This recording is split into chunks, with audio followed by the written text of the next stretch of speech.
Hey, Richmond. Welcome to Inspire AI, where we spotlight companies and individuals in a region. Let's start that one over. When you have bloopers like that, just say edit. Hey, Richmond. Welcome to Inspire AI, where we spotlight companies and individuals in the region who are pioneering the development and the use of AI. I'm Will Willis from AI Ready RVA, where our mission is to cultivate AI literacy in the greater Richmond region through awareness, community engagement, product or education, and advocacy. Today, we have our special guest, Jason McGinthy from Capital One. Welcome to the show. Could you please take a moment and introduce yourself and tell us a little bit about yourself and also Capital One? Absolutely. Thanks for having me on the show, Will. I'm a senior manager of software engineering at Capital One, worked for the company for about 13 years. As a senior manager, my teams integrate machine learning models into the experiences that we build within the platform that we manage. My responsibilities include designing, developing, and integrating with the machine learning models, as well as ensuring that the engineering teams are thriving with a growth mindset, and they have the access to the tools that they need to accomplish their job. And I also ensure the scalability and efficiency of our systems so that we can maintain our competitive edge. All right, thanks, Jason. What inspired you to start working in the AI field, and what drives your passion for this technology? Yeah, that's a great question. I think back to my undergrad years in a class, I think it was called Decision Management Systems. I was doing a report on artificial intelligence, and I was awestruck by its potential. And this was many, many years ago. So well before generative AI, I felt like being able to automate systems and decisions was going to change the world eventually. So I tracked it over the years to some extent, not really getting involved in it because I didn't have the means to make the impact in my job.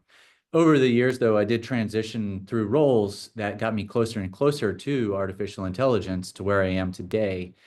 I had to take many lateral steps, a few vertical leaps as well. And here I am working in artificial intelligence and hoping to make a big impact to the customers in the world around us with it.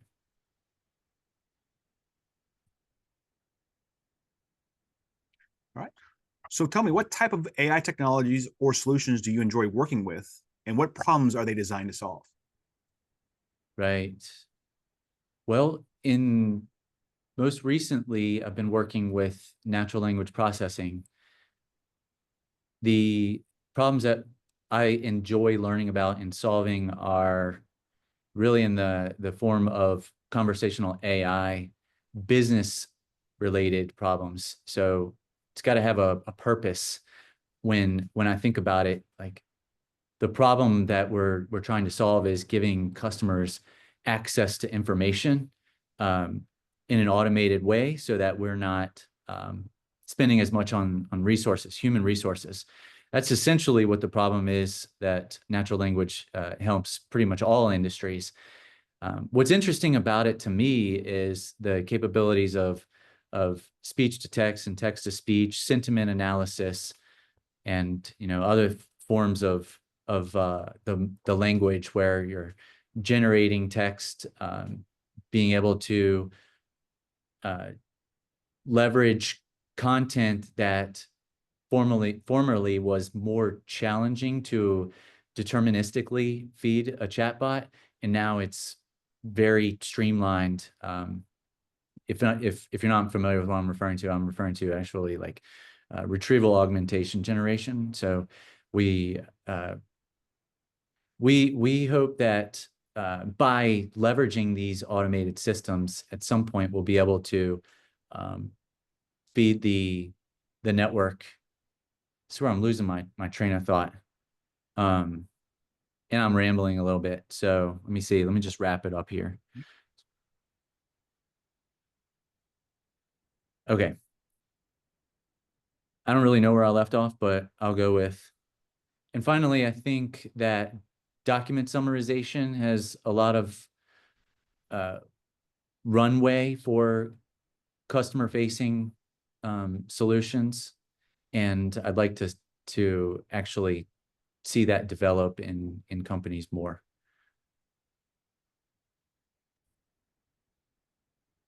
All right. Next question. What type of AI technologies or solutions do you enjoy working with? And what problems are they designed to solve? Sure, yeah. I'm a big advocate of leveraging natural language processing as a technology to solve many business challenges.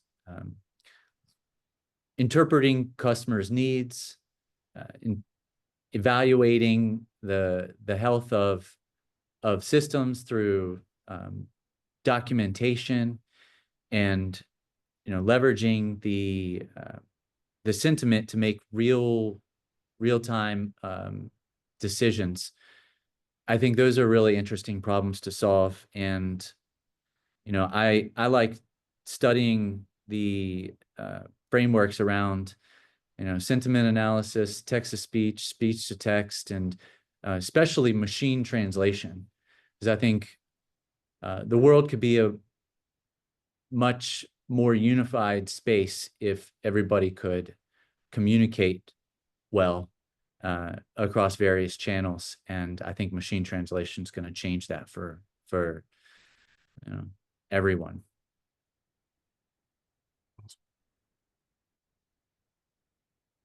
Awesome. Now, let me ask you this, Jason.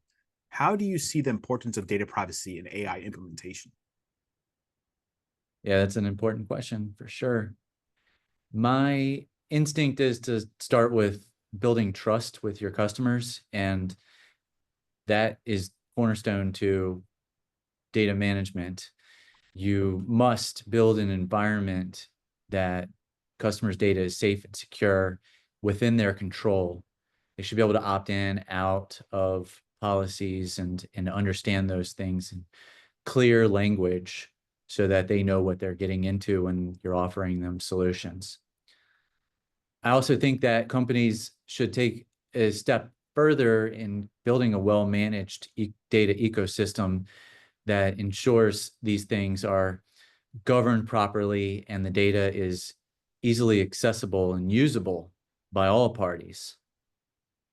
Because if your data is not available in that manner, then how can you expect a machine to leverage it properly for you?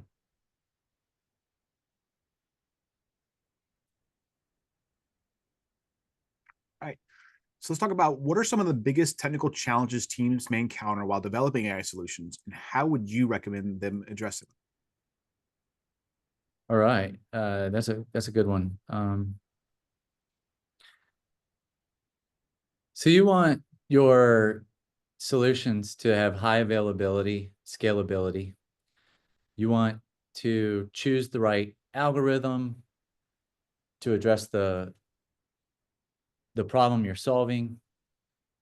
You want to ensure that the system is fed with quality data, and that your training uh, and inference optimizations are well suited for the environment that you're operating it in.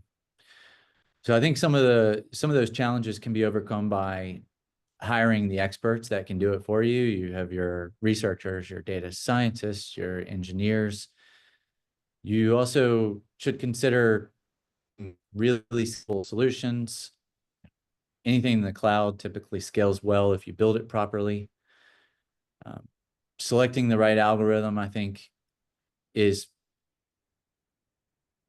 a challenge in and of itself because there's so many out there. You might want to consider using pre-trained models that standardize things and then fine-tune according to whatever solution you're trying to solve. And I guess finally, just embed continuous learning into everything that you're doing so that you are never satisfied with the status quo and always looking to improve your efficiencies, which is performance and accuracy of your models as you go.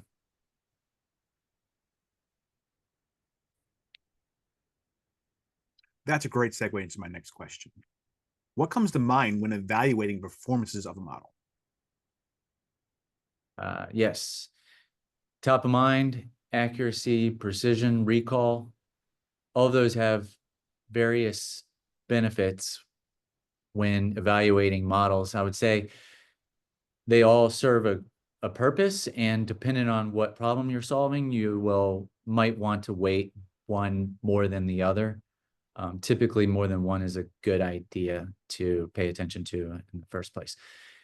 The other thing I would say outside of model performance is system performance. So your scalability and during runtime, you want to make sure that you're leveraging the right amount of data to leverage the right amount of data to solve a problem, and you want to have the right computational resources to deliver the inferences according to performance expectations. Yep. There's a lot of meat there I'll cut out. All right. Next question. What trends do you foresee in AI development? Top of mind, a few. One, multimodal models, being able to leverage AI technologies across various channels and solutions, meeting the customer where they're at, whether it's speech or typing, image generation, all can play a role in meeting a customer's need. Then you have edge-based AI solutions where models are getting closer and closer to the devices and being even built into the operating systems. That's going to play a big role in the future of AI in terms of reducing latency and cost. And then I've always liked reinforcement learning because it takes me back to like a kid when I think about robotics and being able to train a robot. How do you do that? Well, you encourage it to do more of what you want it to do, and you discourage it from doing things that you don't want it to do, and that's how you reinforce its learning behaviors. And I think that's really cool stuff. Haven't really gotten my hands on that yet, but definitely fascinating. And then finally, AI agents, autonomously being used in broader and more complex problems.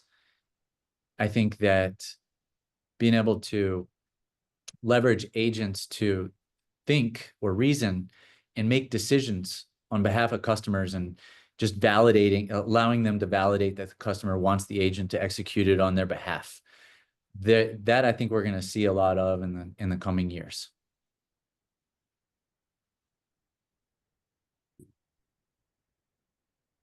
Right. What advice would you give an aspiring AI developer or companies looking to enter the AI space? Yeah. Okay.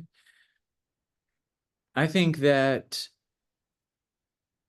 you want to start with understanding the data, because your AI solution will only be as good as the data you feed it. You want to follow industry experts, find people that have similar values in business and in personal life that are leveraging the tools and technologies to learn from them. Read their blogs, their books, listen to their talks, all of that good stuff.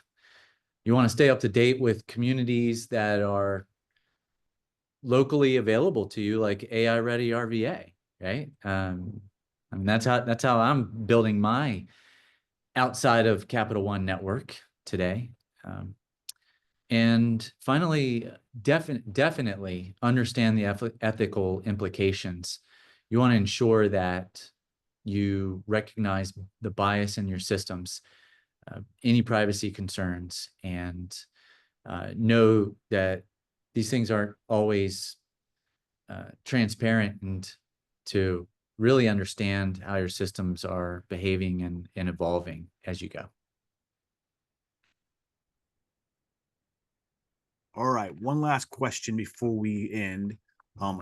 Not AI related, but if you had any superpower, what would it be and why? Yeah, that's a good one. So my superpower would have to be like Doctor Strange's superpower, able to travel through space and time, through various dimensions. I think that would be a lot of fun. And I'm a big fan of the mystic arts. So yeah, let's go Doctor Strange. Awesome, awesome. Well, thank you so much, Jason, for being on our show today and sharing your insights. Thanks to our listeners for tuning in today. And if you or your company would like to be featured on an Inspire AI Richmond episode, please drop us a message. Don't forget to like, share, and follow our content to stay updated on the latest news and events from AI Ready RVA. And see you next time.